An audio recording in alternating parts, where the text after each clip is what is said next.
It's been a struggle of starting it from zero, but I definitely would say I would not have done it in any other city or with any other community. When we went into that first store, it was nothing but support. Whether they wanted the candles, whether they were just supporting some kid from down the street, it was still support. And there was a lot of times, whether it's the guy that we go for our taxes or our accountant or this or that, they never looked at me as you're the 13-year-old that's starting a business. They always looked at me as, you're in it to win it. You want to be playing with the big guys. Let's do this and let's see what happens.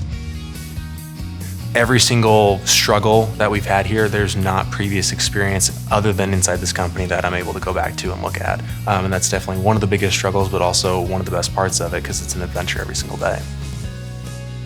Everyone always thinks it's like, oh, you made a candle. It's like, that's cute. It's like, no, there's actually a lot that goes into making candles. Whenever we design a new brand, we have to go through 50 to 100 different type of wicks and wax ratios and everything to get that testing down to make sure we have the right candle for everybody, because we want any of our products to be top-notch, 100% best quality.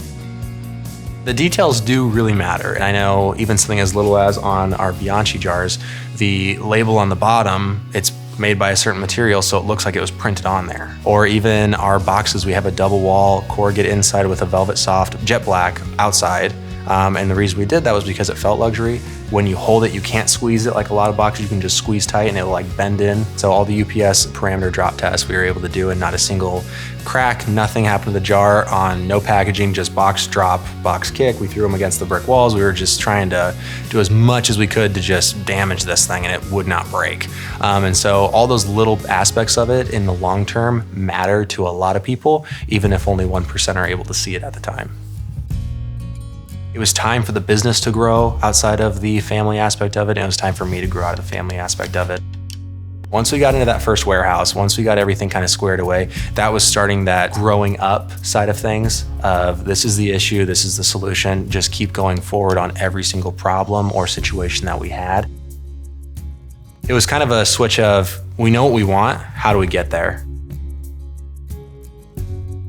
I'm still surprised because I would never think that a bank could do so much for a client, but it's kind of a two-way street now, which is awesome. And we were able to come across some special person's desk that were able to show us the mortgage department, and that's when we were able to spark a partnership with them on having a closing candle for every single mortgage and loan that they close. Something cool that we actually do with the First National Bank candle, a percentage of every single candle that is purchased goes back to Habitat for Humanity. But what we do with them, and this is the first project we were able to do this with, and now we're able to repeat this across other projects as well. We did a geolocating donation technique. So if there's a mortgage down in Texas that First National did, and that candle goes to Texas, it goes to that local Habitat for Humanity. So it helped their communities, not just Omaha as a whole, which was really awesome to do because we never were able to do that before.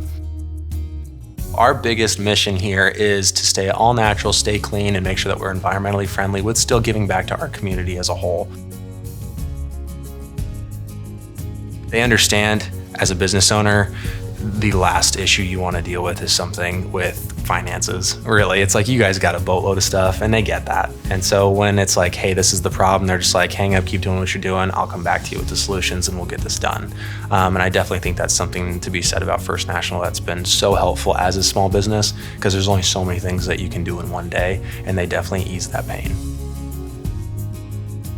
One of our local stores, they had us make a massive sign, and they just have tons of our different fragrances, and they hung it from the ceiling. And so when you walk in, you can see it from the entrance, and it's 50 yards back, and you can still see it, and it's big and bold. And so every single time I go in there, I'm like, that's us. And that's always what's really cool, because it has like a kind of a proud moment of, hey, we were able to do that. And we went from making 10 candles a week inside of my mom's kitchen to producing thousands of candles and tens of thousands a year.